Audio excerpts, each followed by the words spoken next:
નમો દ્વૈ સૌહરિહંતાણં નમો દ્વૈ સૌવેદાનં નમો દ્વૈ સૌવાયર્યાણં નમો દ્વૈ સૌજ્યાયાણં નમો દ્વૈ સૌત્રિકાળવતી સાવણં ઓંકારમિંદુ સંયુક્ત નિત્યં ધ્યાયન્તિ યોગિનઃ કામદમોક્ષદો ચૈવ ઓંકારાય નમો નમઃ મંગળં ભગવાન મંગળં કુટુંબે મંગળં કુંકુંડાર્યો જૈન્દ્રમોષ મંગળં નમઃ સમયસ્થાનાય સ્વાનુભૂત્યા ચકાસ્તે ચિત્તવાય ભવાય સર્વવા કૃતાવનિર્ગતા पंचास्तिकाय भगवान कुंकुंदाचार्य रचित पंचास्तिकाय तथा भगवान अमृतचंद्राचार्य रचित पंचास्तिकायની ટીકા સમય વ્યાખ્યા એનો સ્વાધ્યાય ચાલે છે. એમાં 5મી ગાથાનો સ્વાધ્યાય આપણે કરી રહ્યા છીએ. આ ગાથા એનો અન્વયાર્થ, એની ટીકા એ બધું કર્યું છે. અને તે પછીથી પૂજ્ય ગુરુદેવ કાનજી સ્વામીએ આ ગાથા ઉપર 3 પ્રવચન આપ્યા છે. તો તે 3 પ્રવચન પૈકી એક પ્રવચન પૂરું કર્યું છે અને બીજું પ્રવચન એનો કેટલોક ભાગ આપણે કર્યો છે એ આગળ આપણે લઈએ છીએ. પ્રવચન પ્રસાદ ભાગ પહેલો, પાના નંબર 35. એમાં અહીંયા જે બીજું પ્રવચન છે એ બીજા પ્રવચનમાં 4થો પેરેગ્રાફ. ગુરુદેવ કહે છે કે ગુણો કાયમ ધ્રુવ છે અને પર્યાય ક્ષણિક ઉત્પાદ વ્યય રૂપ છે. આમ ઉત્પાદ વ્યય ધ્રુવ રૂપ વસ્તુનું અસ્તિત્વ જાણવું. દરેક દ્રવ્યનું અસ્તિત્વ પોતાના ઉત્પાદ વ્યય ધ્રુવથી છે. કોઈને લઈને કોઈનું પર્યાયનો ઉત્પાદ થતો નથી. વસ્તુ પોતે પોતાના સામર્થ્યથી નવી નવી ઉપજે છે. કોઈને કાંઈ કરાવતું નથી, પરિણમન બીજું દ્રવ્ય કરાવતું નથી. વસ્તુમાં જ એવું સામર્થ્ય છે, દરેક દ્રવ્યમાં એવું સામર્થ્ય છે કે એ પરિણમે છે. એમાં દ્રવ્યત્વ નામનો ગુણ છે. બધા દ્રવ્યમાં એવો દ્રવ્યત્વ નામનો ગુણ છે. એટલે દ્રવ્ય છે એટલે પરિણમે છે. પરિણમે છે એટલે કે નવી નવી અવસ્થા રૂપે ઉપજે છે. જૂની અવસ્થા રૂપે એનો નાશ અને નવી અવસ્થા રૂપે ઉપજવું જ્યારે થાય છે એ વખતે વસ્તુ પોતે એના ગુણો સહિત ધ્રુવપણે ટકીને રહે છે. આ કહે છે કે ભાષા નીકળે તે પૂતગળનો ઉત્પાદ છે, એટલે કે પૂતગળ પરમાણુની એ પર્યાય છે. પણ એનું કારણ આત્મા નથી, એટલે કે આત્મા તેનું કરતા નથી, ભાષાનો કરતા આત્મા નથી. બે દ્રવ્ય જુદા. ભાષા જે છે તે પૂતગળની પર્યાય અને આત્મા ચેતન. તો ચેતન એવો આત્મા પૂતગળના પરિણામને કરે નહીં. જે રીતે વસ્તુ સ્વરૂપ છે તેવું ભાવ આગમ દ્વારા, એટલે કે ભાવશ્રુત જ્ઞાન દ્વારા જાણવાની આ વાત છે. દરેક આત્મા અને જળ પદાર્થ અસ્તિત્વ સ્વભાવવાળા છે. દરેકનું હોવાપણું છે, જીવનું પણ હોવાપણું છે અને જળનું પણ હોવાપણું છે. અસ્તિત્વ કયા પ્રકારે છે? તો કે જેમ દ્રવ્ય છે તેમ જ એનું અસ્તિત્વ છે. દ્રવ્યને વિશે શું છે? તો અનંત ગુણ છે અને એની નવી નવી અવસ્થાઓ થાય છે એવું દ્રવ્યનું સ્વરૂપ છે. તો અસ્તિત્વ પણ એમ જ છે.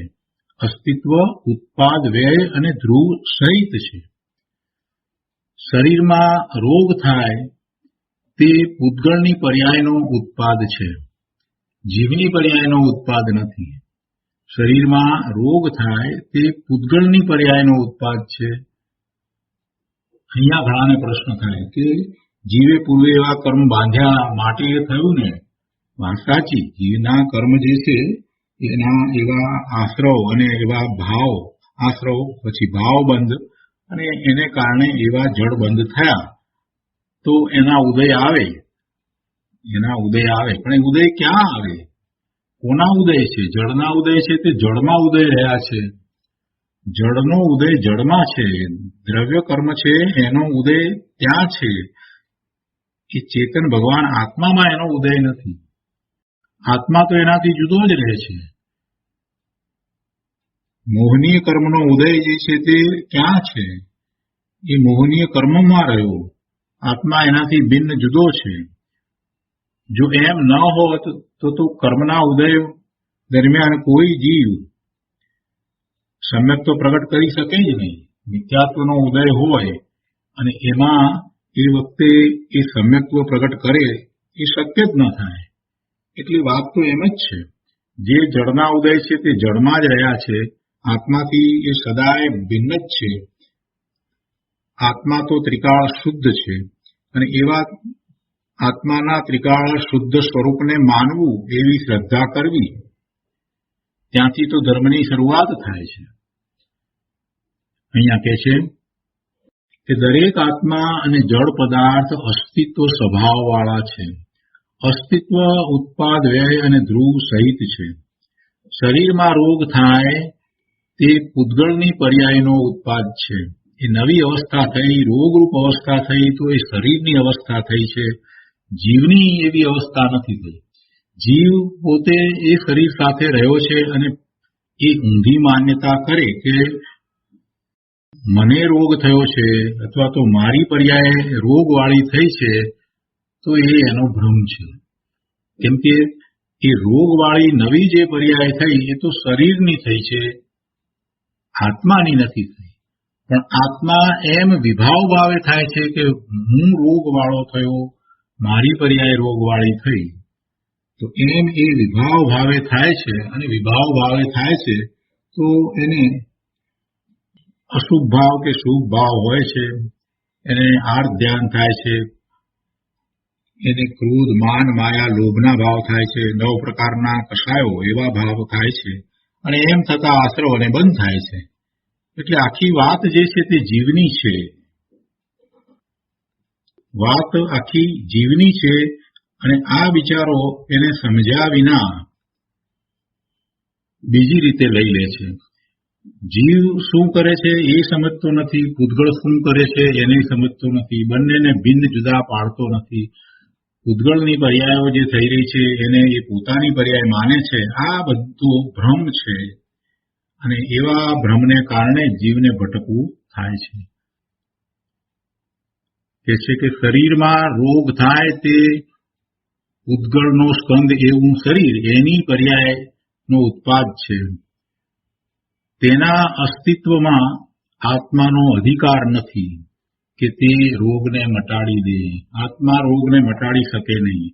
જે શરીર સાથે જે આત્મા રહ્યો છે એ પણ એ શરીરમાં રોગ આવ્યો છે તો એને મટાડી શકતો નથી. તો પછી બીજો કોઈ ડોક્ટર કે વૈદ્ય હોય એ તો એને ક્યાંથી મટાડે? કોઈ કોઈના રોગને મટાડી શકતું જ નથી. શરીરમાં રોગ આવ્યો છે એને એ શરીર સાથે રહેલો જીવ પણ કાંઈ કરી શકતો નથી, કેમ કે 2 દ્રવ્ય જુદા છે. તો પછી એ શરીરથી તદ્દન જુદો જે રહ્યો છે એવો ડોક્ટરનો જીવ અને ડોક્ટરનું શરીર, એ આના શરીરમાં જે રોગ આવ્યો છે એને ક્યાંથી મટાડે? એટલે એ શક્ય જ નથી. પણ નિમિત્ત નૈમિત્તિક એવો સંબંધ હોય છે કે જે રોગ આવ્યો છે એ રોગને મટવાનો કાળ છે, એ મટી જાય, એમાં ફરી નવી પર્યાય રોગ રહિત થઈ જાય તો એ વખતે નિમિત્ત તરીકે કોઈ દવા હોય કે કોઈ ગોળી હોય કે કોઈ ઇન્જેક્શન હોય કે કોઈ વૈદ્યરાજની પડીકી હોય, ગમે તે નિમિત્ત તરીકે હોય કે પછી સર્જરી હોય, પણ એ બધું નિમિત્ત કારણ કહેવાય. મૂળ કારણ તો એ પૂતગળનો સ્કંદ એવું શરીર એ જ છે. એની જેવી જે પર્યાય થવાની હતી તે જ થાય છે. એ વખતે બીજા બધા છે તેને નિમિત્ત કારણ કહેવાય અને મટવાનું છે ત્યારે યોગ્ય નિમિત્ત, ઉચિત નિમિત્ત હોય છે. નિમિત્તમાં જો આપણે પર પદાર્થોને લઈએ, બીજા દ્રવ્યોને લઈએ તો પછી એ રીતે મંત્ર પણ નિમિત્ત થઈ શકે. કેમ કે મંત્ર જે છે એ શક્તિ રૂપ છે, ધ્વનિ છે એ પણ શક્તિનું રૂપ છે, તો એ પણ એમાં નિમિત્ત કારણ હોઈ શકે. એટલે પહેલાના વખતમાં મંત્ર દ્વારા જે કાંઈ કરવામાં આવતું હતું, સાપનું ઝેર મંત્ર દ્વારા ઉતારતા હતા, તો એમાં કાંઈ આશ્ચર્ય જેવું નથી. જો દવાથી ઝેર મટી જતું હોય તો દવા તો જુદી વસ્તુ છે, ઇન્જેક્શનથી જો ઝેર મટતું હોય તો એ તો એનાથી જુદી વસ્તુ છે. તો એવી જ રીતે મંત્ર, એનાથી પણ એ ઝેર ઉતરી જાય, થઈ શકે છે. કેમ કે છેવટે તો એ નિમિત્ત છે ને. એ નિમિત્ત કારણ છે ને. જ્યારે આને એમ થવાનું છે ત્યારે એ થાય છે. શરીરમાંથી એ ઝેરની અસર ચાલી જવી અને નવી અવસ્થા, સ્વસ્થ અવસ્થા થવી એ શરીરને કારણે છે. અને એ વખતે નિમિત્ત તરીકે ગમે તે હોય, કોઈ પણ નિમિત્ત તરીકે હોઈ શકે, પણ એમાં જીવ કાંઈ કરતો નથી. મૂળ વાત તો આ સમજાવવી છે. જીવનો એ અધિકાર નથી. ઉદ્ગળનો સ્કંદ, એનું અસ્તિત્વ, એની અંદર આત્માનો કાંઈ અધિકાર નથી કે એમાં કાંઈ કરે, એ મટાડી દે રોગને, એવો એનો અધિકાર નથી. આગળ કહે છે, જો દરેક પદાર્થ પોતાના ગુણ પર્યાય સહિત ન હોય તો વસ્તુનો જ લોપ થઈ જાય. એટલે દરેક દ્રવ્ય પોતે પોતાના ગુણ પર્યાય સહિત છે. ગુણો હંમેશા કાયમ ટકીને રહે છે અને પર્યાયપણે પદાર્થ બદલાય છે. દરેક પદાર્થને વિશે એમ છે, એ એના ગુણોને ધારીને જ બેઠું છે. એ અન્યના ગુણને ધરતું નથી, અન્યના ગુણને એ પ્રાપ્ત કરતું નથી. વળી એ બીજા દ્રવ્યના ગુણોને બદલતું નથી. એટલે કોઈ કોઈના પરિણામ બદલે છે એમ પણ નથી. આગળ કહે છે, દ્રવ્ય ગુણ પર્યાયને કથનચિત ભેદ છે, પણ સર્વથા ભેદ નથી. દ્રવ્ય અને ગુણ, દ્રવ્ય અને પર્યાય, એને કોઈ અપેક્ષાએ ભેદ છે, પણ સર્વથા ભેદ નથી. દ્રવ્ય છે તે ગુણોનો સમૂહ છે. બંનેના નામ જુદા છે. પેલું એક ગુણને લઈએ અને આ આખું દ્રવ્ય લઈએ તો આખા દ્રવ્યમાં તો અનંત ગુણ છે. એટલે એમ એને ભેદ છે. પણ પ્રદેશનો વિચાર કરીએ તો જે પ્રદેશ દ્રવ્યના છે એ જ બધા પ્રદેશ ગુણના છે. એટલે પ્રદેશે ભેદ નથી. એટલે સર્વથા ભેદ નથી. એ ગુણ રૂપે જ દ્રવ્ય છે. એ ગુણને કાઢી નાખીએ એમ શક્ય નથી. કોઈ ગુણને કાઢવા જઈએ તો દ્રવ્યનો જ નાશ થઈ જાય. એટલે એ તો શક્ય જ નથી. એટલે ગુણ રૂપે જ દ્રવ્ય છે. એટલે દ્રવ્યને અને ગુણને કોઈ અપેક્ષાએ ભેદ છે અને કોઈ અપેક્ષાએ ભેદ નથી. એટલે અહીંયા એમ કે છે કે દ્રવ્ય અને ગુણને સર્વથા ભેદ નથી. એ જ રીતે દ્રવ્ય અને પર્યાયને કોઈ અપેક્ષાએ ભેદ છે અને કોઈ અપેક્ષાએ ભેદ નથી. કથનચિત ભેદ છે. કથનચિત ભેદ છે એટલે કે દ્રવ્ય છે તે ત્રિકાળ એક સરખું રહે છે, પર્યાયમાં પલટવું થાય છે. પર્યાય એક સમયની છે. દ્રવ્ય અવિનાશી છે. એમાં ઉત્પાદ નથી, વ્યય નથી. પર્યાયના ઉત્પાદ અને વ્યય છે. સંજ્ઞા ભેદ પણ છે. પણ છતાંય એ પર્યાય છે એ કઈ દ્રવ્યથી જુદી નથી. એ દ્રવ્યથી પર્યાય જુદી નથી. દ્રવ્ય વિના પર્યાય હોય નહીં. એટલે એ દ્રવ્યથી પર્યાયને સર્વથા ભેદ નથી. ગુરુદેવ એ વાતને વધારે સ્પષ્ટ કરે છે.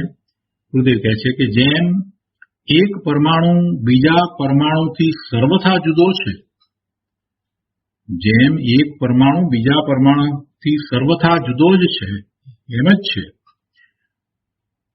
પણ તે પરમાણુ પોતાના ગુણ પર્યાયથી સર્વથા જુદો નથી. તેમ વસ્તુને તેના ગુણ પર્યાય સાથે નામ ભેદ એટલે કે સંજ્ઞાનો ભેદ, સંજ્ઞા જુદી જુદી હોય, નામ જુદા જુદા હોય, સંખ્યા ભેદ, પ્રયોજન ભેદ, એવા ભેદ હોવા છતાં સત્તા ભેદ કે ક્ષેત્ર ભેદ નથી. સત્તા ભેદ નથી કે ક્ષેત્ર ભેદ નથી. સત્તા એટલે અસ્તિત્વ. અસ્તિત્વ તો એમ જ છે. દ્રવ્ય અને ગુણને જુદી જુદી સત્તા છે, બંનેનું જુદું જુદું અસ્તિત્વ છે એમ નથી, એક જ છે.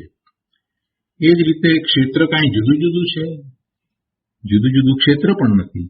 અને એ જ રીતે પર્યાયને માટે પણ એ પર્યાય જે છે એ દ્રવ્યની પર્યાય છે. એટલે એ સત્તા અને દ્રવ્યની સત્તા કાંઈ જુદા નથી. એ જ રીતે એનું ક્ષેત્ર કાંઈ જુદું નથી. દ્રવ્ય ગુણ પર્યાયની સત્તા તો એક જ છે. જો દ્રવ્યથી ગુણ પર્યાયો જુદા હોય તો વસ્તુનો અભાવ થઈ જાય. તો પછી વસ્તુ રહેતી જ નથી.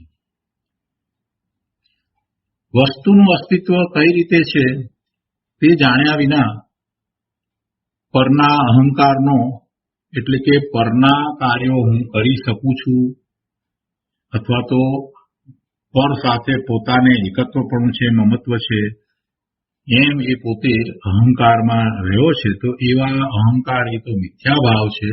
એટલે ગુરુદેવ કહે છે કે વસ્તુનું અસ્તિત્વ કઈ રીતે છે તે જાણ્યા વિના પરના અહંકારનો મિથ્યાભાવ ટળે નહીં. એટલે કે ધર્મ થાય નહીં. મિથ્યાત્વ જાય નહીં એટલે ધર્મ થાય નહીં. વસ્તુ સ્વરૂપને જાણતા પરના કાર્યો પોતે કરી શકતો નથી. પરનો પોતે અકર્તા છે. પરના પરિણામનો સ્વતંત્ર રીતે થાય છે એ વાત એને સમજાઈ જાય છે અને પછી પરની કર્તા બુદ્ધિ ચાલી જાય છે. પર પોતાનામાં કાંઈ કરતું નથી, પોતે પરમાં કાંઈ કરતો નથી, એટલે પરમાં ઇષ્ટ કે અનિષ્ટ બુદ્ધિ પણ હવે રહેતી નથી, એ પણ ચાલી જાય છે. એટલે પછી પર તરફ એને વૈરાગ્યનો ભાવ આવે છે, ઉદાસીનતાનો ભાવ આવે છે. જે બીજું બધું પોતાથી જુદું છે તે પર, એ પર સ્વતંત્ર રીતે પરિણમન કરે છે. એ મને કોઈ રીતે ઇષ્ટ પણ નથી, કોઈ રીતે અનિષ્ટ પણ નથી. એ બધું એનું કાર્ય કરે છે. હું એનાથી જુદો ભગવાન આત્મા જ્ઞાન સ્વભાવે છું. હું મારું કાર્ય જ્ઞાનનું છે તે જ્ઞાન કરું છું. એટલે હવે એને કોઈ સાથે કાંઈ નિસ્બત નથી, કોઈ સાથે નિસ્બત નથી એવો ભાવ, એ ઉદાસીનતાનો ભાવ એને પ્રગટ થઈ જાય છે. અને આમ થતા જે અનાદિની ભ્રાંતિ હતી એ ટળી જાય છે. અનાદિની ભ્રાંતિ શું હતી કે પરના કાર્યો પોતે કરે. શરીર જે એનાથી જુદું પર છે એ શરીર પોતાનું છે, પોતે શરીર રૂપે છે, એવી ઊંધી માન્યતા, શરીર રૂપે પોતાના અસ્તિત્વની માન્યતા અને શરીરના કાર્યો પોતે કરે એવું અગૃહિત મિથ્યાત્વ એને અનાદિનું ચાલ્યું આવતું હતું. હવે એ મિથ્યાત્વ ચાલ્યું જાય છે. કઈ રીતે ગયું આ? તો કે વસ્તુ સ્વરૂપને જેમ છે તેમ બરાબર જાણ્યું, વસ્તુના અસ્તિત્વને જેમ છે તેમ જાણ્યા. એટલે હવે આ મિથ્યાત્વ ભાવ ચાલ્યો ગયો. એ મિથ્યાત્વનો ભાવ ચાલ્યો જાય અને મિથ્યાત્વ જાય એટલે ધર્મની શરૂઆત થાય. એ પહેલા ધર્મની શરૂઆત થતી નથી. એટલે પહેલા સાચી સમજણ કરવી. સૌથી પહેલા તો આવા દ્રવ્યશ્રુતના અભ્યાસ દ્વારા સાચી સમજણ કરવી અને સમજણ પછીથી પોતે અજ્ઞાન ભાવે, મિથ્યાત્વના ભાવે, વિભાવ ભાવે થયો હતો તો ત્યાંથી પાછા વળવું, એમ અજ્ઞાનનું પ્રતિક્રમણ કરવું. ગુરુદેવ કહે છે કે પહેલા સાચી સમજણ કરવી અને તે જ અજ્ઞાનનું પ્રતિક્રમણ છે. તે પ્રતિક્રમણ કેમ થાય તેની આ વાત ચાલે છે. પ્રતિક્રમણ એટલે પાછા વળવું. પાછા વળવું એટલે પોતાના સ્વભાવ તરફ વળવું. એ સાચું પ્રતિક્રમણ છે. પહેલા અજ્ઞાન અને મિથ્યાત્વનું પ્રતિક્રમણ કર્યા પછી જ અવ્રતનું પ્રતિક્રમણ હોઈ શકે. એટલે કે પહેલા સમ્યક દર્શન હોય અને તે પછી જ ચારિત્ર હોય. અવ્રત એટલે અવ્રત જયારે કયા ત્યારે જીવની એ અચારિત્રની એટલે કે ચારિત્ર વિનાની જે દશા છે એ કઈ રીતે જાય, કઈ રીતે એને ચારિત્ર પ્રગટ થાય એની વાત કરવી છે. એટલે પહેલા મિથ્યાત્વ જાય, દર્શન મોહનીય જાય, પછી ચારિત્ર મોહનીય જાય. ક્રમ એવો જ છે. કર્મની પ્રકૃતિનો વિચાર કરીએ તો દર્શન મોહનીય જાય, એની સાથે ચારિત્ર મોહનીયની અનંતાનુબંધીની પ્રકૃતિ જાય અને એ પછી જ બાકીની ચારિત્ર મોહનીય કર્મની પ્રકૃતિ જાય છે. અને અહીંયા તો જીવની અપેક્ષાએ વાત કરી છે કે જીવ જ્યારે આ ભ્રાંતિને છોડે છે, અજ્ઞાન અને મિથ્યાત્વનું પ્રતિક્રમણ કરે છે, પછી જ એને અવ્રતનું પ્રતિક્રમણ થાય. એટલે કે પોતે અવ્રતે હતો, પોતાને વ્રત વગેરે હતા નહીં, પોતાને ચારિત્ર હતું નહીં, તો એ ચારિત્ર ન હતું તો હવે એનું પ્રતિક્રમણ કરી અને પોતે ચારિત્ર અંગીકાર કરે. તો એવું ચારિત્ર અંગીકાર કરવા રૂપ અવ્રતનું પ્રતિક્રમણ મિથ્યાત્વનું પ્રતિક્રમણ થયા પછી જ હોઈ શકે. કેમ કે જ્યાં સુધી એ ભ્રાંતિમાં છે ત્યાં સુધી એને ચારિત્ર કોને કેવું એનું ભાન પણ નથી. ચારિત્ર અંતરંગ વસ્તુ છે. આત્માનું ચારિત્ર આત્માને વિશે હોય, પરને વિશે હોય નહીં, શરીરને વિશે હોય નહીં. આત્માનું ચારિત્ર આત્માને વિશે હોય પણ કાંઈ શરીરને વિશે હોય નહીં. પણ આત્માનું ચારિત્ર જ્યારે આત્માને વિશે છે તો પછી સાથે નિમિત્ત નૈમિત્તિક સંબંધ એવો જ છે કે બાહ્યમાં શરીરનું એવું બાહ્ય ચારિત્ર પણ હોય છે. પણ એ કાંઈ આત્માનું ચારિત્ર નથી. એ ચારિત્ર દ્વારા માત્ર શુભભાવને કારણે પુણ્યનો બંધ પડે પણ મુક્તિ થાય નહીં. આત્માનું ચારિત્ર, આત્માનું નિશ્ચય ચારિત્ર એટલે પોતે સમ્યક દર્શન, સમ્યક જ્ઞાનપૂર્વક સ્વભાવ ભાવે જેટલો સમય રહે છે એ નિશ્ચય ચારિત્ર છે, તે આત્માનું ચારિત્ર છે. અને એ જ નિજરાનું કારણ છે, એ જ મુક્તિનું કારણ છે. તો વાત અહીંયા એ કરી રહ્યા છીએ કે મિથ્યાત્વનું પ્રતિક્રમણ કર્યા પછી જ અવ્રતનું પ્રતિક્રમણ હોઈ શકે, એટલે પછી જ ચારિત્ર આવે. મિથ્યાત્વના ત્યાગ વિના અવ્રતનો ત્યાગ હોય જ નહીં. પહેલા મિથ્યાત્વના શલ્યને ટાળીને નિશલ્ય થાય પછી જ અવ્રતનું પાપ ટળે. મિથ્યાત્વ તે મોટું પાપ છે. તેનું પ્રતિક્રમણ સાચી સમજણથી જ થાય છે. એ સિવાય મિથ્યાત્વના પ્રતિક્રમણની બીજી ક્રિયા નથી. આ ક્રિયા જીવે અનાદિથી કદી કરી નથી એટલે અપૂર્વ છે. કઈ ક્રિયા? મિથ્યાત્વનું પ્રતિક્રમણ, ભ્રાંતિનું ટળવું અને પોતે પોતાના સ્વભાવને ઓળખી અને એ તરફ વળે એવું મિથ્યાત્વનું પ્રતિક્રમણ એણે ક્યારેય કર્યું નથી, અનાદિથી કર્યું નથી, એટલે એને માટે એ અપૂર્વ છે. આગળ કહે છે, દરેક આત્મા કે જળ પદાર્થ પોતાના ગુણ પર્યાય સહિત અસ્તિત્વ વાળા છે. જો પદાર્થને તેના ગુણ પર્યાયોથી સર્વથા જુદો માનો તો જેમ આત્મા અને પરમાણુનો એકબીજામાં સર્વથા અભાવ છે, તેમ ગુણ પર્યાય વગર દ્રવ્યનો સર્વથા અભાવ થઈ જાય. ગુણને પર્યાયને દ્રવ્યથી સર્વથા જુદા માનવામાં આવે તો દ્રવ્યનો અભાવ થાય, દ્રવ્ય પછી રહે નહીં. એટલે વસ્તુનું અસ્તિત્વ સમજ્યા વિના ધર્મ થાય નહીં. એક ઉદાહરણ આપ્યું છે. ગુરુદેવ કહે છે કે જેમ નાકમાં વિષ્ટાની ગોળી રાખીને ભમરો ગુલાબ ઉપર બેસે તો તેને ગુલાબની સુગંધ ક્યાંથી આવે? એટલે કે ના આવે. તેમ જેને વસ્તુના સ્વરૂપનું સમ્યક ભાન નથી તે અંદર મિથ્યા શ્રદ્ધા અને મિથ્યા જ્ઞાન રાખીને ગમે તેટલું કરે, એટલે કે એવું બાહ્ય ચારિત્ર વગેરે વ્રત તપ વગેરે એ ધારે, એ ગમે તેટલું કરે તો પણ તે બધો અધર્મ છે, એટલે કે ધર્મ નથી. એ માત્ર શુભભાવ થાય. ધર્મ કોને કહ્યું? ધર્મ તો એને મુક્તિની પ્રાપ્તિ કરાવે એને ધર્મ કહ્યું. મોક્ષ માર્ગ છે તે ધર્મ છે. પોતાના પૂર્ણ શુદ્ધ સ્વરૂપની પ્રાપ્તિ તે ધર્મ છે. સિદ્ધત્વ પ્રગટ કરવું એ ધર્મ છે. એટલે મિથ્યા શ્રદ્ધા અને મિથ્યા જ્ઞાન રાખીને ગમે તેટલું કરે તો પણ એ બધો ધર્મ નથી, એ અધર્મ છે. તેને ધર્મની સુગંધનો અનુભવ થતો નથી. આગળ કહે છે, વસ્તુને સિદ્ધ કરવા માટે દ્રવ્ય ગુણ પર્યાયના ભેદથી કથન કર્યું છે, પણ ખરેખર દ્રવ્યથી તેના ગુણો અને પર્યાયો જુદા નથી. ભેદ પાડીને કથન કરવામાં આવ્યું છે, દ્રવ્ય ગુણ પર્યાય, પણ વસ્તુ તો અખંડ એક છે. એમાં ખરેખર તો એવું જુદાપણું નથી. ખરેખર દ્રવ્યથી તેના ગુણ અને પર્યાયો જુદા નથી. વસ્તુ અખંડ છે, એક છે, પણ એ દ્વારા ભેદ પાડીને સમજાયું છે. ભેદ પાડ્યા છે તો વસ્તુમાં ભેદ છે એમ નથી.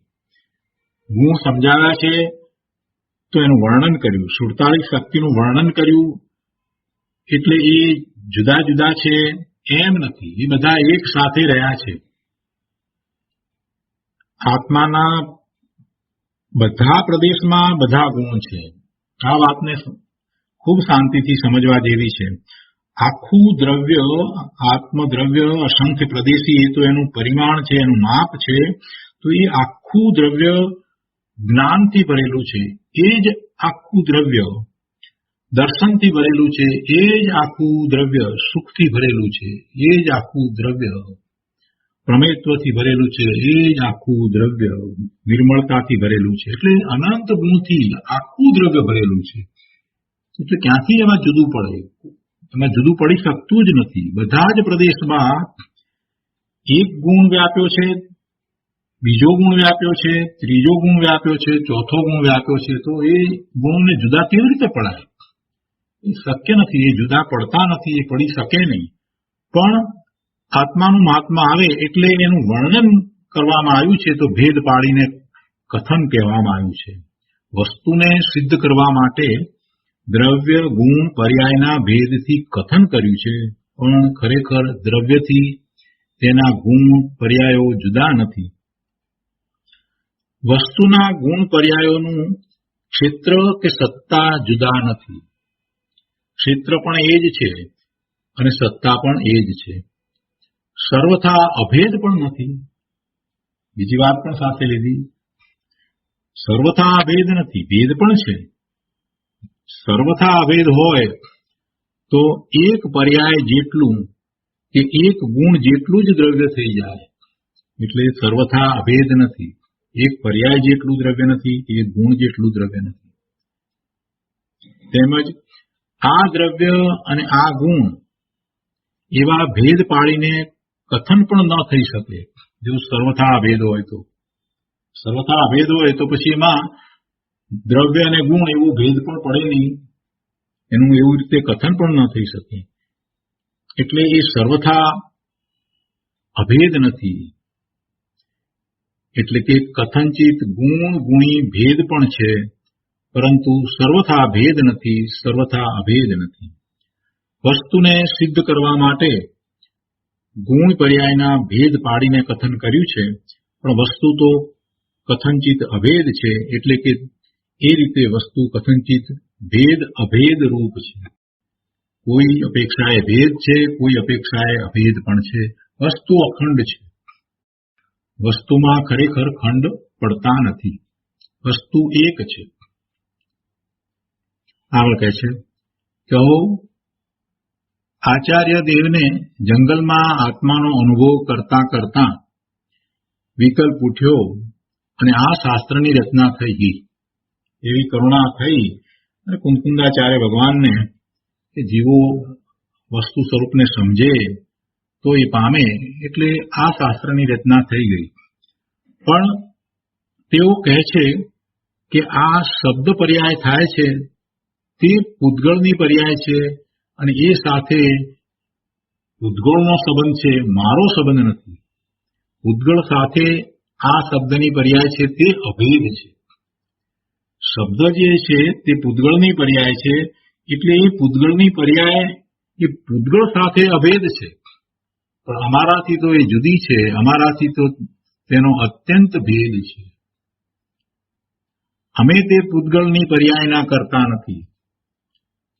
અમારો આત્મા અમારા ગુણ પર્યાય સાથે અભેદ છે, પણ આ પૂતગળની પર્યાય સાથે અભેદ નથી. એનાથી તો તદ્દન જુદો છે, ભિન્ન છે.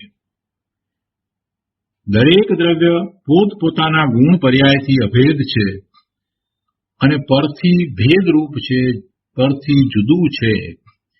એ પ્રમાણે વસ્તુનું સ્વરૂપ એટલે એનું અસ્તિત્વ છે. વસ્તુનું સ્વરૂપ ગુણ પર્યાય સહિત અને ઉત્પાદ વ્યય ધ્રુવ સહિત છે, એમ કહ્યું.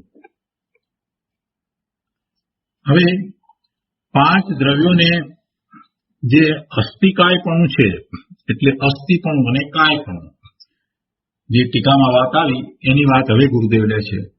અત્યાર સુધી જે વાત કરી એ ટીકા ઉપરથી જે ભાવ ગ્રહણ કરવાનો છે, જે પ્રયોજનભૂત વાતને આપણે સમજી અને સ્વીકારવાની છે, એ બધી વાત આવી.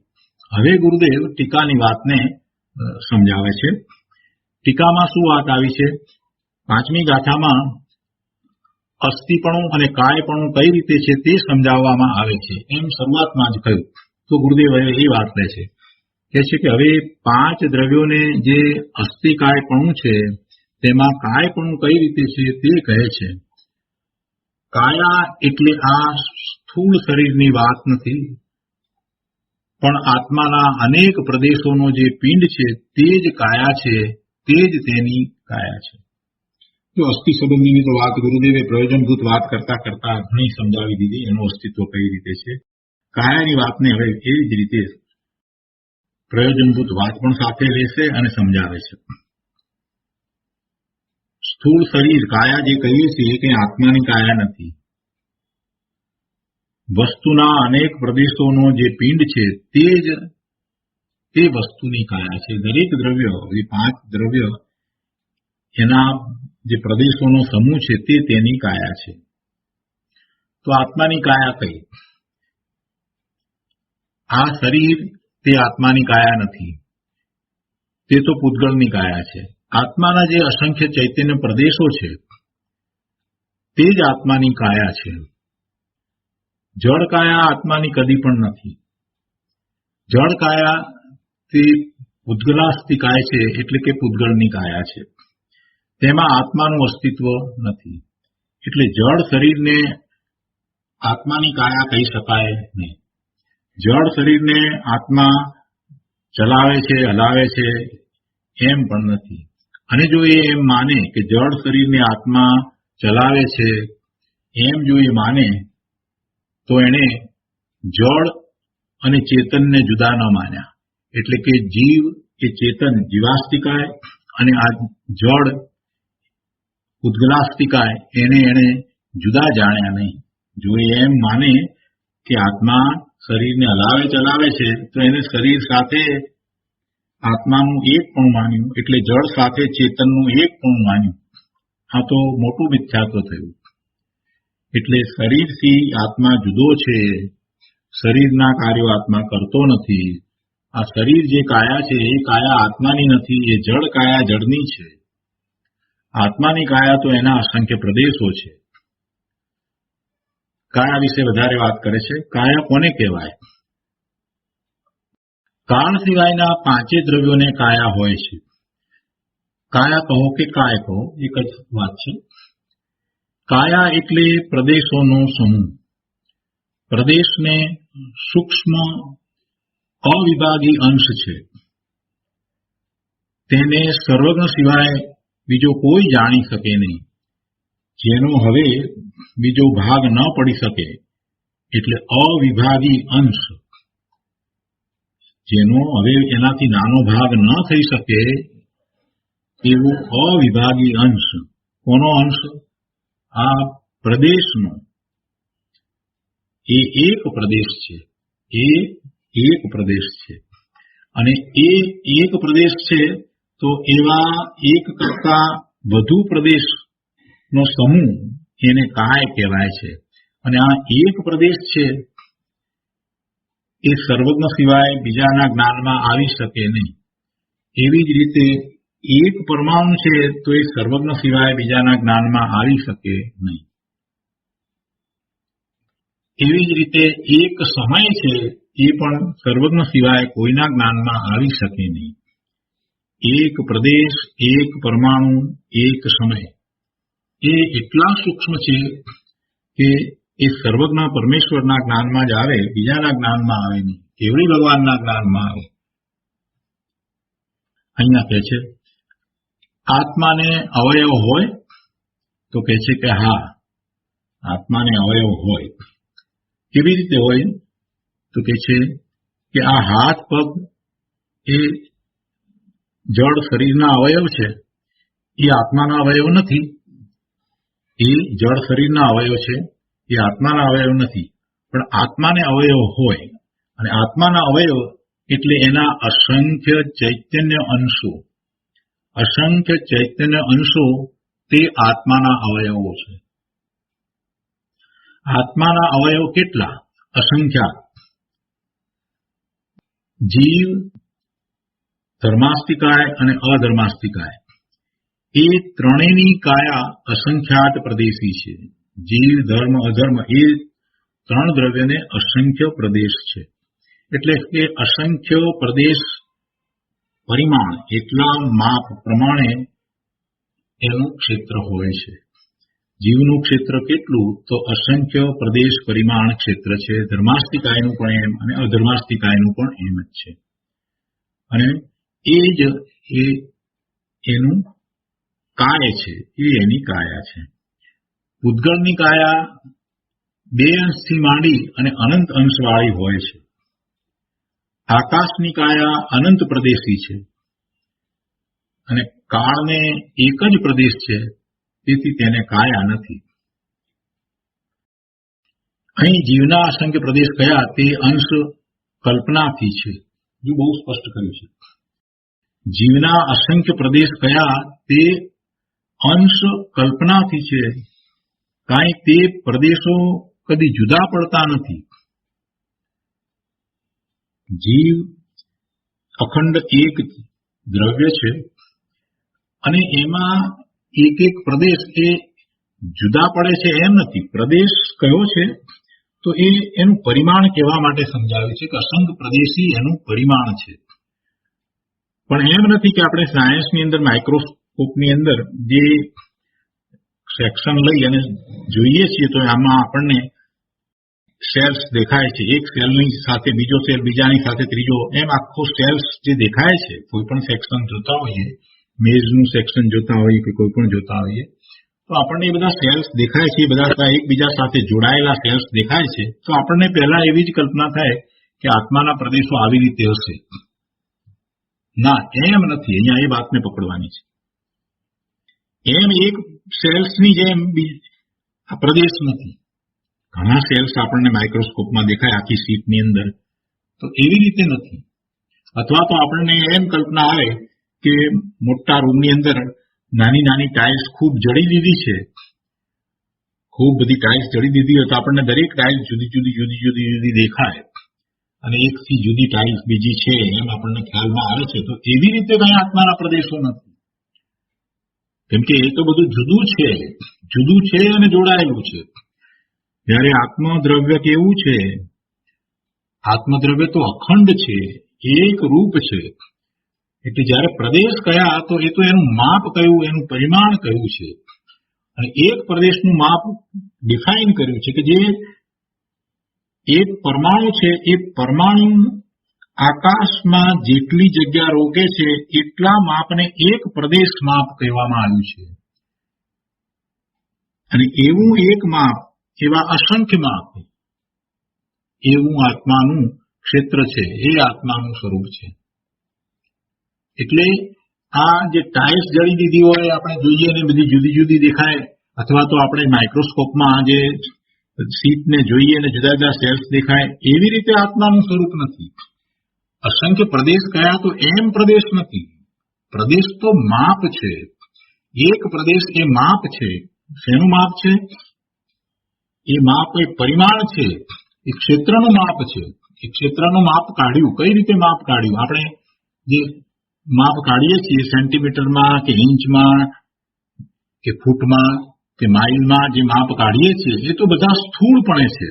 પણ એનો એકમ શું? એનો સૂક્ષ્મ એકમ લીધો છે અહીંયા. તો સૂક્ષ્મ એકમ એટલે એક પ્રદેશ, એ સૂક્ષ્મ એકમ છે. એનો હવે એનાથી નાનો એકમ હોઈ શકે નહીં. અને એની વ્યાખ્યા કરી કે પરમાણુ જે સૂક્ષ્મ છે, જેના પણ કોઈ હવે ભાગ વધારે પડી નથી શકતા, એવો એ પૂતગળનો પરમાણુ એ સ્વતંત્ર દ્રવ્ય છે. અને એ આકાશમાં જેટલી જગ્યા રોકે છે એ માપ એ એક પ્રદેશ માપ છે.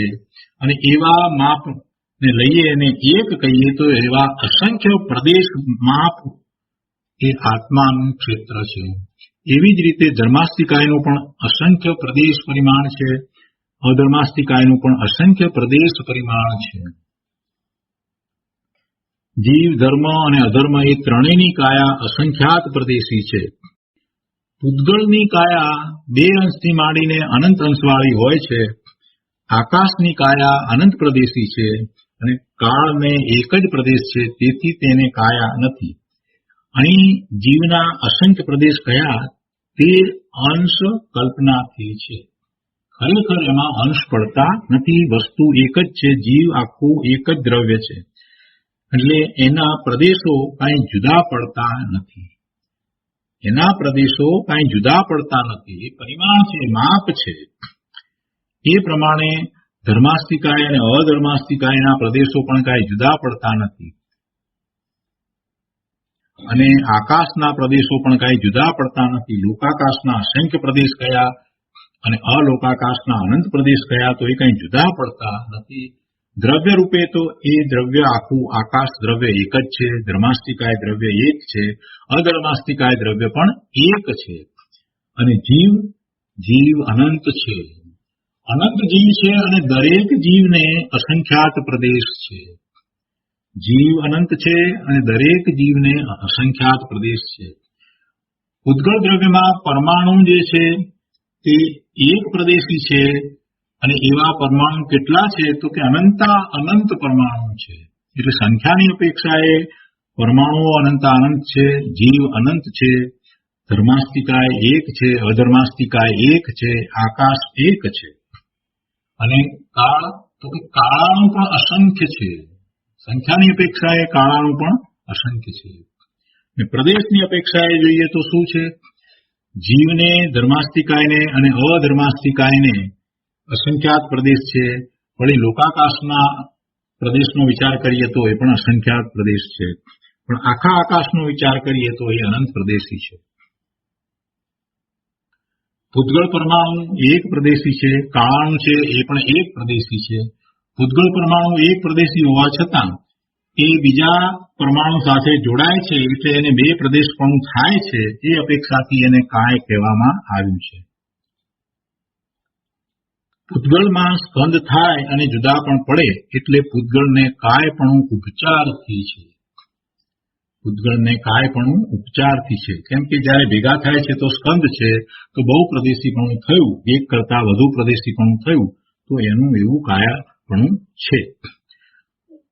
એક દ્રવ્યમાં અનેક પ્રદેશની જે અંશ કલ્પના છે, એક દ્રવ્યમાં અનેક પ્રદેશની, એક કરતા વધુ પ્રદેશની જે અંશ કલ્પના છે તેને પર્યાય કહે છે.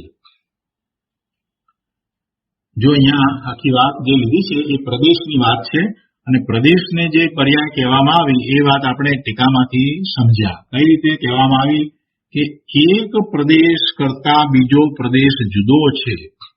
જે માપ આ ભાગનું લીધું, જીવના આ ભાગનું, એનું ક્ષેત્ર આખું જે છે એમાંથી જે ભાગનું લીધું એ એક પ્રદેશ માપ લીધું, અને બાજુમાં બીજા ભાગનું પણ એક પ્રદેશ માપ, ત્રીજા ભાગનું એક પ્રદેશ માપ, એમ અસંખ્ય ભાગનું એક પ્રદેશ માપ લઈ એટલે અસંખ્ય પ્રદેશી પણ થયું.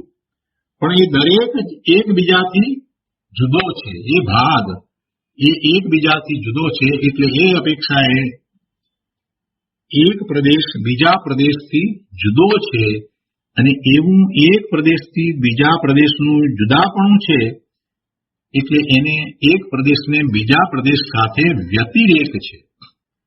એને એક પ્રદેશને બીજા પ્રદેશ સાથે જુદાપણું છે એવો વ્યતિરેક છે. અને વ્યતિરેક છે માટે એને પર્યાય કહેવાય. એ વાત આપણે ટીકામાં સમજ્યા. અહીંયા એ વાતને ગુરુદેવે થોડી વધારે વિસ્તારપૂર્વક સમજાવી છે.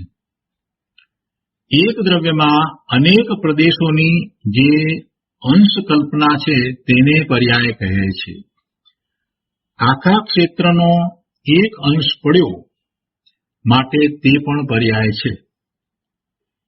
એક પ્રદેશ તે બીજાપણે નથી. એક પ્રદેશ જે છે તે બીજાપણે નથી. જો એમ ન હોય અને એક પ્રદેશ તે બીજા પ્રદેશપણે હોય તો વસ્તુના અનેક પ્રદેશો જ સાબિત ન થઈ શકે. એક પ્રદેશ આપણે કોને કહ્યો? વસ્તુનો આત્માની વાત લઈએ તો આત્મા અસંખ્ય પ્રદેશ, એનું માપ છે, એટલું એનું ક્ષેત્ર છે, એટલું પરિમાણ છે. તો એક પ્રદેશ જેટલું માપ પછી બાજુમાં રહેલ બીજા પ્રદેશ જેટલું માપ અને એની બાજુમાં રહેલ ત્રીજા પ્રદેશ જેટલું માપ, એમ અસંખ્ય પ્રદેશનું માપ આપણે નક્કી કર્યું. તો જે એક પ્રદેશનું માપ જે છે એ માપ બાજુમાં રહેલ બીજા પ્રદેશનું જે માપ છે તો એ બીજો ભાગ એનાથી જુદો છે ને, એનાથી જુદો છે ને. જો એ જુદો ન હોય અને એક જ માનવામાં આવે તો પછી એના અસંખ્ય પ્રદેશ સિદ્ધ થાય જ નહીં. તો એક પ્રદેશ થઈ જાય, તો એક પ્રદેશ થઈ જાય. એટલે એક પ્રદેશ જે છે તે બીજા પ્રમાણે નથી. અને જો એમ ન હોય અને એક પ્રદેશ તે બીજા પ્રદેશપણે હોય તો વસ્તુના અનેક પ્રદેશો જ સાબિત ન થઈ શકે. એક જ પ્રદેશ પછી તો રહ્યો. એટલે અસંખ્ય પ્રદેશપણું છે અને અસંખ્ય પ્રદેશપણું કહેતા એ માપ હોવા છતાં એ વસ્તુનો એટલો એક અંશ છે અને એ અંશ બીજા અંશથી જુદો છે, ભિન્ન છે. એટલે એને એવું વ્યતિરેકપણું છે, એકબીજા સાથે જુદાપણું છે, એવું વ્યતિરેકપણું છે. અને આવું વ્યતિરેકપણું છે માટે એને પર્યાય પણ કહેવાય. આત્માના અસંખ્ય પ્રદેશો અનાદિ અનંત છે. એટલે આ કંઈ કોઈએ કર્યા છે એમ નથી. એ અનાદિ અનંત એટલા જ છે. અસંખ્ય છે તો અસંખ્ય છે અને અસંખ્યમાં જેટલા છે તેટલા જ છે. અસંખ્ય છે તો અસંખ્ય છે એટલે સંખ્યામાં ન આવી શકે એને અસંખ્ય કહીએ. અનંત નહીં, અનંતની વાત જુદી છે. અનંત તો એનો પાર ના આવે, અંત ના આવે એને અનંત કહીએ. આ તો અસંખ્ય એટલે જેને સંખ્યામાં ન ગણી શકાય એને અસંખ્ય કહ્યું. એ અનંત નથી. તો એ અસંખ્ય પ્રદેશો પણ જેટલા છે તેટલા જ અનાદિથી છે અને અનંત કાળ સુધી એટલા જ રહેશે. એમાં એક પણ પ્રદેશનો વધારો થતો નથી કે ઘટાડો થતો નથી. વળી તેનો કોઈ પ્રદેશ બીજા પ્રદેશપણે કદી થતો નથી. એક પ્રદેશ જો બીજા પ્રદેશપણે થઈ જાય તો એક પ્રદેશ ઘટી જાય, એમ તો બનતું નથી. એટલે આવી જે પ્રદેશની કલ્પના એટલે કે એકબીજાથી જુદાપણું એ પર્યાય છે. વસ્તુ તો અખંડ છે, એક છે, એમાં કોઈ ખંડ નથી. એટલે આ જે પર્યાય કહીએ ક્ષેત્ર પર્યાય થઈ. ક્ષેત્રની વાત કરી ને, ક્ષેત્રમાં આવા પ્રદેશ જુદા જુદા અને એ પ્રદેશોને એક પ્રદેશથી બીજા પ્રદેશ સાથે વ્યતિરેક છે, જુદાપણું છે. તો આ બધી ક્ષેત્રની વાત છે તો એને ક્ષેત્ર પર્યાય કહેવાય. એવી પર્યાય આપણે જે કહેતા હતા, જે અવસ્થા બદલવી જે વાત કરતા હતા, એ પર્યાય આ નહીં, આ ક્ષેત્ર પર્યાય કહેવાય. પેલી તો એની દશાનો પલટો થવો એ દશાની પર્યાય, એ પરિણમન થઈને થતી સમયની પર્યાય હતી. આમાં સમય સાથે એને કાંઈ લાગતું ઓળખતું નથી. આ તો છે એક સાથે જ છે. બધા પ્રદેશો બધા એક સાથે છે, એક સમયમાં બધા છે, અસંખ્ય પ્રદેશ છે. જયારે પેલી પર્યાય આપણે લેતા હતા અવસ્થા જે બદલાય એ પર્યાય તો આખો ઉભો ક્રમ હતો. એક સમયમાં દ્રવ્યની એક પર્યાય, બીજા સમયે બીજી પર્યાય, એવી પર્યાય હતી. તો આ ક્ષેત્ર પર્યાય છે. એટલે કે ક્ષેત્ર અપેક્ષાએ તેને ઉત્પાદ વય ધ્રુવ કહેવાય. હવે એ કઈ રીતે? એમાં પણ ઉત્પાદ વય ધ્રુવ ગુરુદેવે જે બતાવ્યા છે, ઘણી સૂક્ષ્મ વાત લીધી છે. કહે છે કે જે એક પ્રદેશ લક્ષમાં લો તે પ્રદેશ પોતાપણે ઉત્પાદ રૂપ. જે એક પ્રદેશ લક્ષમાં લો તે પ્રદેશ પોતાપણે ઉત્પાદ રૂપ અને પૂર્વ પ્રદેશની અપેક્ષાએ ભેદ રૂપ અને વસ્તુના સળંગ ક્ષેત્ર અપેક્ષાએ તે ધ્રુવ રૂપે છે. એક પ્રદેશનો વિચાર કરીએ છીએ તો એ એક પ્રદેશ એ પોતાપણે ઉત્પાદ રૂપ, પોતાપણે જ છે અને પૂર્વ પ્રદેશની અપેક્ષાએ ભેદરૂપ એટલે બાજુમાં બીજો એની પહેલાનો જે પ્રદેશ હતો એ પૂર્વ પ્રદેશ, તો એની અપેક્ષાએ જુદો ભેદરૂપ અને વસ્તુ આખી સળંગ છે એટલે કે આખું સળંગ ક્ષેત્ર એ અપેક્ષાએ એ ધ્રુવ રૂપ છે. તો ગુરુદેવે આ અહીંયા જે વાત લીધી છે એક ક્ષેત્ર પર્યાયની અને એમાં આ ઉત્પાદ વય ધ્રુવ જે સિદ્ધ કર્યા છે એ વાત સૂક્ષ્મ છે, ન સમજાય તો કઈ વાંધો નહીં. મૂળ વસ્તુ ના પરિણમન દ્વારા ઉત્પાદ વ્યય અને ધ્રુવની જે વાત કરી છે એને સમજવાની ખાસ જરૂર છે. અને આ જે વાત કરી છે એ વસ્તુ વિજ્ઞાનની અંદર વાત આવે છે, જેને વધુ એના વિશે વાંચન કરવું હોય તો અહીંયા કહ્યું છે કે વસ્તુ વિજ્ઞાન અંકમાં એ વાત છે. આગળ લઈએ. અહીંયા કહે છે કે હાથીમાં કે કીડીમાં આત્મા અસંખ્ય પ્રદેશી સરખો જ છે. જો હવે પાછો પ્રશ્ન થાય કે હાથી આટલો મોટો આપણને દેખાય અને કીડી તો નાની દેખાય, તો એમાંય આત્મા જે અસંખ્ય પ્રદેશી છે એ જ આત્મા જે કીડીમાં તો એ જ હાથીમાં પ્રવેશ પામે તો પછી શું થાય છે? પ્રદેશો વધી જતા હશે? ના, પ્રદેશો વધતા નથી. પ્રદેશ પરિમાણથી માપ એટલું ને એટલું જ રહે છે. માપ એટલું ને એટલું જ રહે છે, પણ એનો સંકોચ અને વિસ્તાર થાય છે. જે શરીરમાં એ આત્મા રહ્યો છે તો એ શરીર પ્રમાણે એનો વિસ્તાર હોય છે, શરીર પ્રમાણે એનું સંકોચન થાય છે. પણ પ્રદેશો ઘટી જાય, માપ ઘટી જાય કે વધી જાય એમ થતું નથી. હાથીમાં કે કીડીમાં આત્મા અસંખ્ય પ્રદેશથી સરખો જ છે. અસંખ્ય પ્રદેશ કહેતા કાંઈ વસ્તુ ખંડિત થઈ જતી નથી. અખંડ એક વસ્તુ હોવા છતાં અસંખ્ય અંશો પણ તેમાં છે, એવો તેનો સ્વભાવ છે. એક ઉદાહરણ દ્વારા સમજાવે છે કે 40 વાર કાપડને વારથી માપ્યું, અત્યારે તો મીટરથી માપીએ છીએ, તો કહે છે કે 40 વાર કાપડને વારથી માપ્યું, ત્યાં તેના 40 ટુકડા થઈ જતા નથી, છતાં તે 40 વાર છે એવું માપ પણ ખોટું નથી. આખો તાકો એક છે, છતાંય આપણે એને શું કહ્યું? 40 વાર કહ્યું. તો 40 વાર તો એનું માપ છે અને એ વાત પણ ખોટી નથી, અને છતાંય એના 40 ટુકડા થતા નથી, 40 ભેદ પડી જતા નથી. એટલે વસ્તુ એક છે. એવી રીતે આત્મા અસંખ્ય પ્રદેશી છે તો કઈ એના અસંખ્ય પ્રદેશ એમ ટુકડા જુદા જુદા છે એમ નથી. વસ્તુ એક જ છે, એ એનું માપ છે. તેમ આત્મા અખંડ છે, તેને સૂક્ષ્મ પ્રદેશના માપથી માપતા અસંખ્ય પ્રદેશી થાય છે, છતાં તેના અસંખ્ય કટકા થઈ જતા નથી, અસંખ્ય ટુકડા થઈ જતા નથી. જેમ શ્રદ્ધા, જ્ઞાન આદિ ભાવની પર્યાયો છે, તેમ ક્ષેત્રની પણ પર્યાયો અંશો છે. શ્રદ્ધા, જ્ઞાન આદિ ભાવ એટલે એવા ગુણો એની પર્યાયો છે, એનું પરિણમન થાય છે તો એની પર્યાયો છે. તો એવી રીતે અહીંયા કહે છે કે ક્ષેત્રની પણ પર્યાયો, ક્ષેત્રના પણ અંશો છે, પર્યાયો અંશો છે. બધા દ્રવ્યોને પોતાના સ્વરૂપથી એકતા છે. જેમ ગુણ પર્યાયોથી કથંચિત ભેદ હોવા છતાં તેનાથી વસ્તુ જુદી નથી, તેમ ક્ષેત્રમાં અંશ કલ્પનાથી ભેદ હોવા છતાં વસ્તુમાં ભેદ પડી જતો નથી. વસ્તુપણે તો એક અખંડ વસ્તુ જ છે. વસ્તુ અખંડ એક જ છે. અસંખ્ય પ્રદેશ છે તો અસંખ્ય ભેદ પડી જાય એમ ભેદરૂપ વસ્તુનું સ્વરૂપ નથી. આવું વસ્તુનું સ્વરૂપ, આવું વસ્તુનું અસ્તિત્વ સમજે તો ભૂમિકાની શુદ્ધિ થાય. પોતાની વર્તમાન ભૂમિકા મિથ્યાત્વ છે, મિથ્યા માન્યતા છે, ભ્રમ છે, આવી જે પોતાની ભૂમિકા છે, તો એ ભૂમિકામાં જ્યારે આવું વસ્તુનું સ્વરૂપને એ સમજે છે તો આખો બદલાવ આવી જાય છે.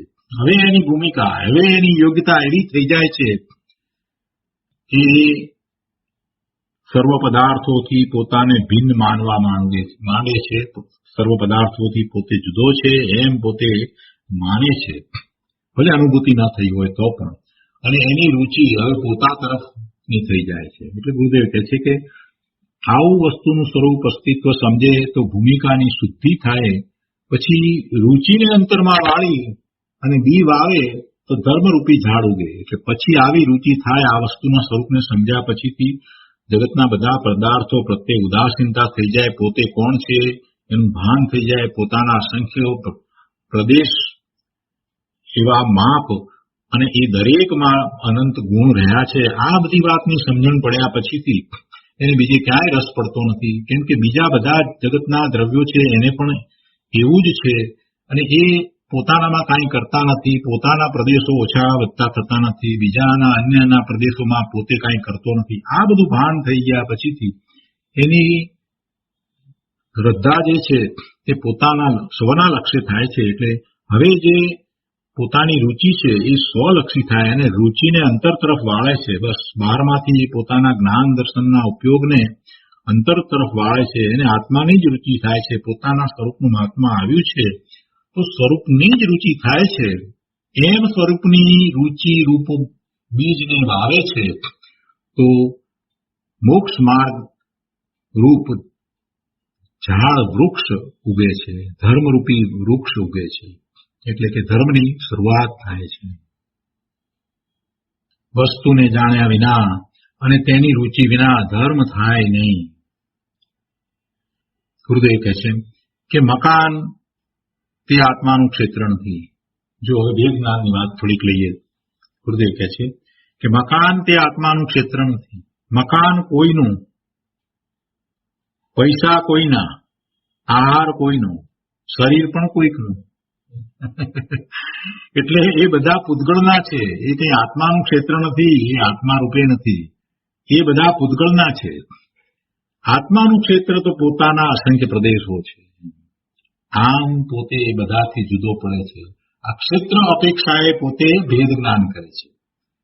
પોતાનું ક્ષેત્ર શું છે એનો વિચાર કરે છે અને બીજાના ક્ષેત્રનો વિચાર કરે છે તો ક્ષેત્ર અપેક્ષાએ એ ભેદ જ્ઞાન કરે છે. ગુણ અપેક્ષાએ ભેદ જ્ઞાન કરે છે કે પોતે ચૈતન્ય છે ને બીજા બધા આ બધા જળ છે, અને એ સિવાય બીજા જે જીવો છે તે ચેતન છે પણ પોતાથી જુદા ચેતન છે. એમ ગુણ અપેક્ષાએ એ ભેદ જ્ઞાન કરે છે. અહીંયા આ ક્ષેત્ર અપેક્ષાએ ભેદ જ્ઞાન છે. શું વાત કરી? આ ક્ષેત્ર અપેક્ષાએ ભેદ જ્ઞાનની વાત થઈ ગઈ. આત્માનું ક્ષેત્ર તો પોતાના અસંખ્ય પ્રદેશો છે, પણ આ કઈ મકાનના કે પૈસાના કે આહારના કે કપડાના કે શરીરના પ્રદેશો છે. આત્માનું ક્ષેત્ર નથી. પાંચે દ્રવ્યોને પોતપોતાના અનેક પ્રદેશો છે, તેથી તેઓ કાયવંત છે, એને કાય છે. એ રીતે પાંચ જે અસ્થિ રૂપે છે એને આવું કાયપણું પણ છે. એમ પાંચ અસ્થિકાયનું વર્ણન કર્યું. અહીં કોઈ પ્રશ્ન કરે છે, શું પ્રશ્ન કરે છે? અહીં કોઈ પ્રશ્ન કરે છે કે પૂતગળ પરમાણુ તો નિરંશ એક પ્રદેશી છે, તો તે કાયવંત કઈ રીતે છે? અને તેનો ઉત્તર કે પૂતગળ પરમાણુઓ રૂપી છે, સ્પર્શ આદિ ગુણવાળા છે. સ્પર્શ, રસ, ગંધ, વર્ણ વગેરે ગુણોવાળા છે, રૂપી છે, મૂર્તિક છે. એટલે તેમનામાં સ્પર્શ છે ને, એટલે તેમનામાં પરસ્પર મિલન શક્તિ છે, સ્પર્શ છે. સ્નિગ્ધતા અને રૂક્ષતા એવા સ્પર્શ છે, અને એથી એ બીજા સાથે જોડાય છે. પરસ્પર એટલે કે બીજા પૂતગળ પરમાણુ સાથે જોડાય, જીવ સાથે ના જોડાય, આકાશ સાથે ના જોડાય, ધર્માસ્તિકાય સાથે ના જોડાય. જોડાય તો કોની સાથે જોડાય? એ બીજા પૂતગળ પરમાણુ સાથે જોડાય. એમ સ્કંદપણે પરિણમે. એટલું જ નહીં, એ સ્કંદ બને છે તો એ જે પ્રકારના સ્કંદ બને છે તો એમાં પરમાણુઓ જે છે તે પોતાના જેવા પરમાણુ સાથે જોડાય છે. અને એમાં તો પછી સજાતીય અને વિજાતીય સ્કંદની ઘણી બધી વાત છે, પ્રવચન સારની અંદર વાત આવે છે. ભાષા વર્ગણાના જ પરમાણુ એક સાથે જોડાઈને જે થાય છે તો એવી વર્ગણા છે. એવા પરમાણુના સ્કંદ એને વર્ગણા કહેવામાં આવે છે. એક જ પ્રકારના પરમાણુના સ્કંદ જે છે એને વર્ગણા કહેવામાં આવે છે. આવી અનેક પ્રકારની વર્ગણા છે. અહીંયા કહે છે કે પરસ્પરમાં એમને જોડાવું થાય, મિલન થાય છે. એવી એમનામાં દરેકમાં શક્તિ તો પડી છે. એ જોડાય છે એટલે શક્તિ નવી ઉત્પન્ન થાય છે એમ નથી. અંદરમાં જોડાવાની શક્તિ પરમાણુમાં પડેલી છે એટલે એ સ્કંદ થાય છે, અને તેથી સ્કંદરૂપ થાય છે. એટલે એ સ્કંદ અપેક્ષાએ એમને કાયપણું છે. પૂતગળ સિવાયના પાંચ દ્રવ્યો તો અરૂપી છે. તે દ્રવ્યોનો બીજા દ્રવ્ય સાથે સંબંધ સ્કંદ રૂપે થતો નથી. પૂતગળ સિવાયના પાંચ દ્રવ્યો તો અરૂપી છે તે દ્રવ્યોનો બીજા દ્રવ્ય સાથે સંબંધ સ્કંદ રૂપે થતો નથી. એમાં કાળું દ્રવ્ય છે તો કાળાનો પણ એકબીજા સાથે સ્કંદરૂપ સંબંધ થતો નથી. એક પૂતગલમાં જે તેવી લાયકાત છે તેથી અનેક પૂતગલોનો સ્કંદ થાય છે, પણ સ્કંધમાં પણ તે દ્રવ્યપણે તો જુદું જ છે. દરેક પરમાણુ એ દ્રવ્યપણે સ્વતંત્ર પરિણમી રહ્યો છે, છતાં સ્કંદ અપેક્ષાએ તેને પણ કાયપણું છે, કાયવંતપણું છે. આગળ કહે છે કે અહીં કોઈ એવી આશંકા ન કરો કે જીવ ધર્માસ્તિકાય, અધર્માસ્તિકાય અને આકાશ એ તો અખંડ અમૂર્તિક દ્રવ્યો છે, એમને મૂર્તિકપણું નથી, અખંડ છે, માટે તેમનામાં પ્રદેશોની અંશ કલ્પના કરવી તે ધર્મથી વિપરીત વાત છે, અથવા તો એવી અંશ કલ્પના ન કરી શકાય એ ન્યાયસંગત નથી, એમ આશંકા ન કરવી. અને એ વાત આપણે પહેલા ટીકા વખતે લીધી છે અને એનો વિસ્તાર હવે ગુરુદેવ કરે છે, તો એ બધી વાત આપણે હવે આવતી વખતે લઈશું. આજનો સ્વાધ્યાય અહીંયા સુધી રાખીએ છીએ. હવે સુખધામ બોલીએ.